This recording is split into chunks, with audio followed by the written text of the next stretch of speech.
Hey, what's up, you guys? Welcome back to BTM, to the Basketball Time Machine, your favorite NBA old school show on YouTube. If we're talking about one of the best players who ever played the game, Charles Barkley is definitely a name that comes to mind, but also one of the most entertaining guys even until today. So in this video, we're going to take a look at some things you might not know about Sir Charles. But before we start with this video, if you like this video, please subscribe to my channel, and I would say, let's start the video.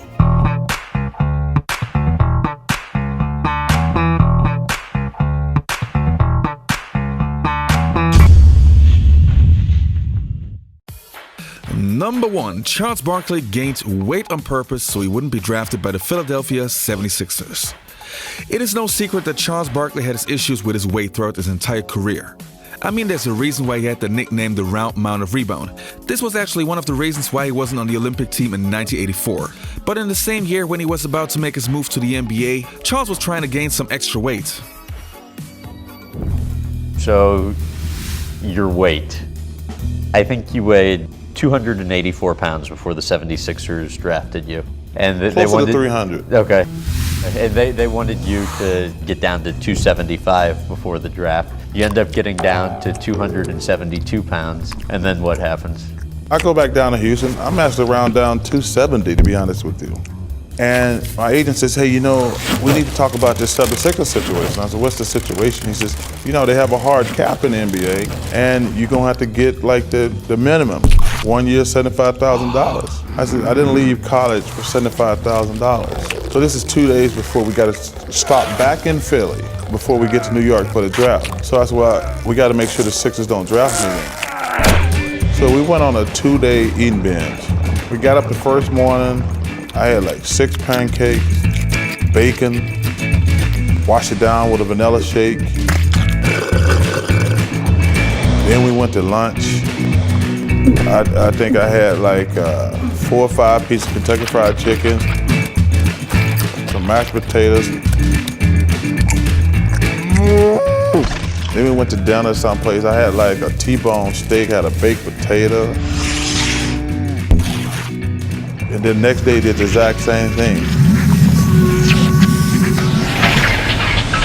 So we fly to Philly.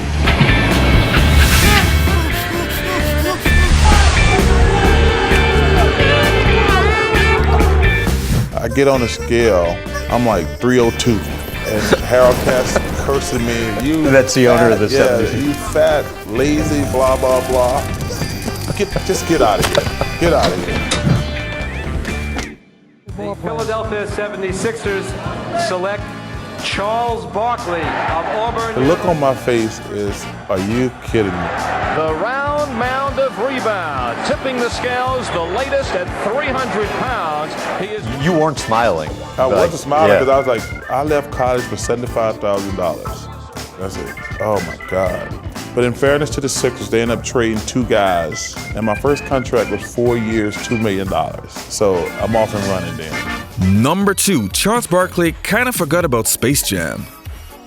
If you're a hardcore old school NBA fan like me, then Space Jam has to be a special movie to you.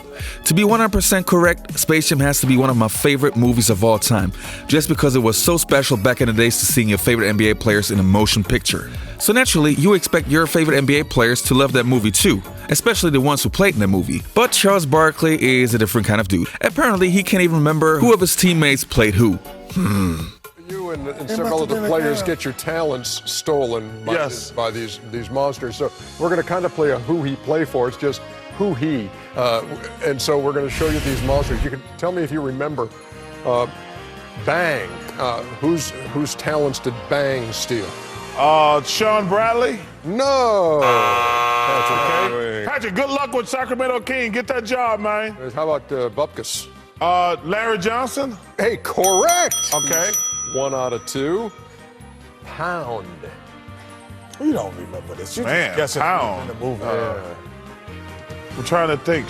Did I say Sean Bradley? Yeah, you did. You missed it again because that was you. Trick dummy. Yeah. Wait, y'all made me. Oh yeah, that was Wait, you. y'all made me a fat pound guy? Yeah, how about Naught? Sean Bradley. Sean Bradley. No, that was Muggsy Bogues. Oh. And Blanco. Oh, you gotta know Blanco. Come on, this is it. This got to be Sean Bradley. Oh, Very good. Thank job. you. There you go. So you got 2 out of those 5 correct, and of course, your history with Sean Bradley, well chronicled. Get him, Sean. He stole your talent again. He stole your talent. Sean Bradley stole I told you, nothing good can happen when you play defense, America. Number 3, Charles Barkley playing for the Showtime Lakers. Picture this, the late 1980s, a prime Magic Johnson playing with a prime Charles Barkley. Just imagine that fast break. It sounds too good to be true, but it almost happened. Listen to Charles Barkley yourself. You told Jimmy Kimmel last night that you once played a game intoxicated because you'd been celebrating a trade to the Lakers that had fallen apart. Do you remember the game subsequent to that? What happened? How'd that go? Because I can't remember it. I got a call first thing in the morning from my agent. This is one of my last years in Philly. I got a call from my agent first thing in the morning. He says, we think the Sixers and the Lakers have a deal. And he says, I said, the deal done? He says, yes, the deal is done. So we went out and started celebrating. And then about 3 hours later, I get a call from my agent saying the Sixers backed out of the deal. And Mike, I tell you what, I have never drank before a game before, but that's the only time I've ever did it in my life. I don't even remember the game. I don't even know if I played good or bad or who we played. Was this just after Magic had retired? You would not have gotten to play with Magic. Because you would have been happy too, happier if Magic had still been there. But was he still there when this deal was on? No, Magic was still on the Lakers at the time. It was in the late 80s. Because I didn't get traded the first time until 92, but it was in the late 80s, like 88, 89, 90. I think that's when the Pistons were the champions. But yeah, I would have got to play with Magic. That's why I was excited about the trade. Number 4, Charles Barkley thought that he was better than Michael Jordan. It's pretty common that NBA players think that they're the greatest, and I think that this is an attitude that you just have to have. Back in the early 1990s, when you had so many great players like Charles Barkley, Karl Malone, Larry Bird, Magic Johnson, Clyde Drexler, and so on, saying that you think you are the best player in the world definitely means something. But even back then, Michael Jordan was clearly the best player in the world. But according to Charles Barkley, it took him until the 1993 finals until he realized that Michael Jordan is a different kind of animal. So when you look back now at the finals that year, and here, you got your wish. Yeah. You and Michael. Then that's the first time I ever said to myself, no, not first time, but since I had become a great player, that was the first time I ever said to myself, that guy's better than me. Because no disrespect to Magic Johnson, I thought he had more help. No disrespect to Larry Bird, I thought they had more help. Because the one thing that Phoenix proved to me was, if I get some help, I'm good enough to make my team win. But that was the first time in my life in a long time that I said, that guy's better than me. Today, it might sound crazy because Michael Jordan is obviously the better basketball player, but I still love Charles' attitude. And that's exactly what 80s and 90s NBA basketball was all about. Number 5, Charles Barkley wanted to fight Bill Laimbeer so bad. Back in the days when the Detroit Bad Boy Pistons were still around, they were the most hated team in the NBA. But of course, there were some guys who weren't afraid of that team. And one of those guys was, of course, Charles Barkley. The most hated player on the Bad Boy Pistons team was definitely Bill Laimbeer, a player that I personally really like, but who was hated among the league for his cheap shots. So Charles Barkley was waiting for the day where he could finally show Bill Laimbeer what he thought of him. What do you think of Bill Laimbeer? I think he's a great player. I think he's a very intelligent player. He does some things that I don't appreciate, but you got to give him credit. He's a very good player. You like him? Yes, he's still a friend. It's just on the court I don't like him, and I'll try to kill him. I still say some of that stuff we saw can't be fair, but you guys know better than I do, right? Oh, it's fair. Some of the stuff Bill does isn't fair, but as long as you can't get arrested for it, it's all right. It didn't take much to get Charles Barkley to talk about Bill Laimbeer. He did not like him. He thought he was bad for basketball. And you have to understand, Charles Barkley was good friends with Scottie Pippen and Michael Jordan. They felt the same way.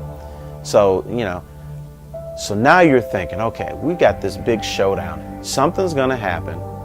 Bill Laimbeer and Charles Barkley, they're going to fight.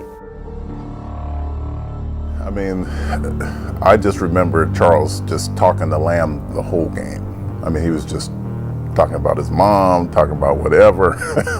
And during halftime, I come and I said, Lamb, you're going to have to do something about Charles, man. You can't let him just talk like that. 5:95, 18 seconds left. Jaminski inbounds to Mahorn. Ricky Mahorn driving all the way, coast to coast for the dunk. Says something to Rodman. Bill Laimbeer puts the basketball in Ricky's face.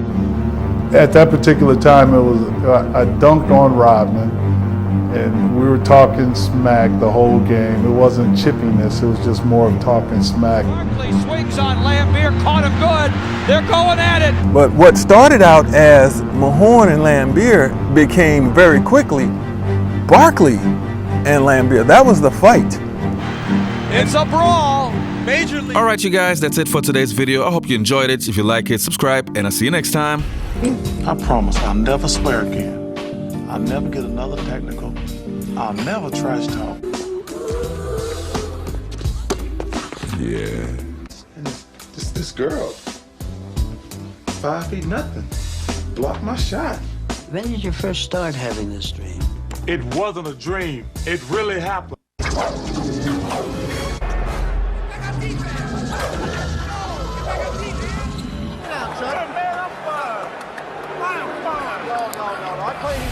A head-shaking reaction from Shaquille O'Neal. And I thought Kazam was bad. Oh, that was terrible.